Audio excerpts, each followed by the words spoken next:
মধ্যরাতে উত্তর গোয়ায় ভয়াবহ আগুন আর পুরা নাইট ক্লাবের রেস্তোরাঁয় ঝলসে মৃত্যু ৩ মহিলা সহ ২৫ জনের। মৃতদের মধ্যে কয়েকজন পর্যটক, অধিকাংশই কর্মী বলে খবর। বেসমেন্টে কাজের সময় আটকে পড়ে মৃত্যু, অগ্নিদগ্ধ আরো ৬।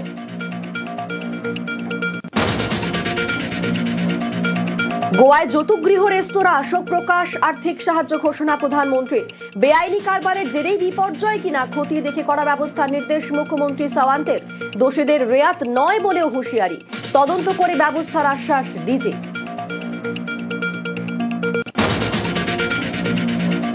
পাঁচ দিন পার, এখনো বিপর্যস্ত ইন্ডিগোর পরিষেবা। দেশ জুড়ে চরম যাত্রী দুর্ভোগের জের। এবার বিমান সংস্থাকে শোকজ ডিজিসিএর। পরিকল্পনা, তদারকি, পরিকাঠামোয় গলদ, বড় সড় গাফিলতি বলে নোটিশ অসামরিক বিমান নিয়ন্ত্রক সংস্থা।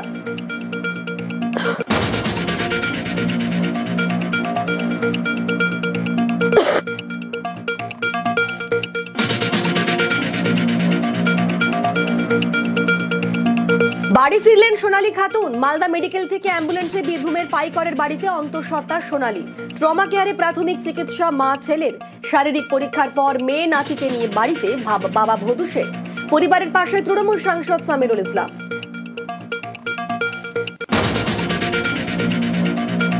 স্থিতিশীল সোনালী খাতুন, শিশুরোগ বিশেষজ্ঞ নজরদারিতে জেলমুক্ত সোনালী। দেহের হিমোগ্লোবিনের পরিমাণ কম। বোর্ড গঠন রামপুরহাট মেডিকেলের। সোমবার বাড়ি পাঠানো নিয়ে সিদ্ধান্তের সম্ভাবনা।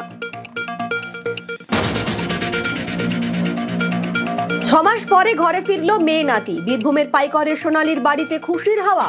বিনা অপরাধে বাংলাদেশে ৬ মাস জেলবন্দি মা ছেলে। ক্ষতির দায় কে নেবে, প্রশ্ন পরিবার পড়শিদের।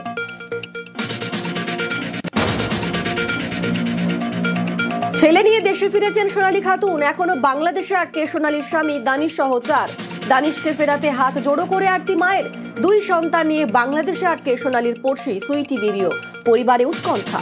বাংলাদেশে আটক ৮০০ ভারতীয়। বিস্ফোরক দাবি সাংসদ সামিরুল ইসলামের প্রতিনিধি। বিভেদের কাছে মাথা নত নয়, সংহতি দিবসে একতার বার্তা মুখ্যমন্ত্রীর। সাম্প্রদায়িকতার আগুন জ্বালিয়ে দেশকে ধ্বংস করার চেষ্টা। বাংলার মাটি থেকে লড়াই জারি, বার্তা মমতার। আম্বেদকরের প্রয়াণ দিবসেও শ্রদ্ধা মুখ্যমন্ত্রীর।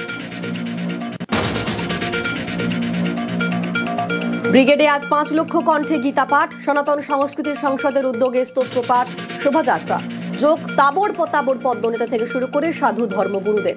মতুয়া সম্প্রদায় সহ আমন্ত্রিত একাধিক সংগঠন, থাকতে পারেন রাজ্যপালও।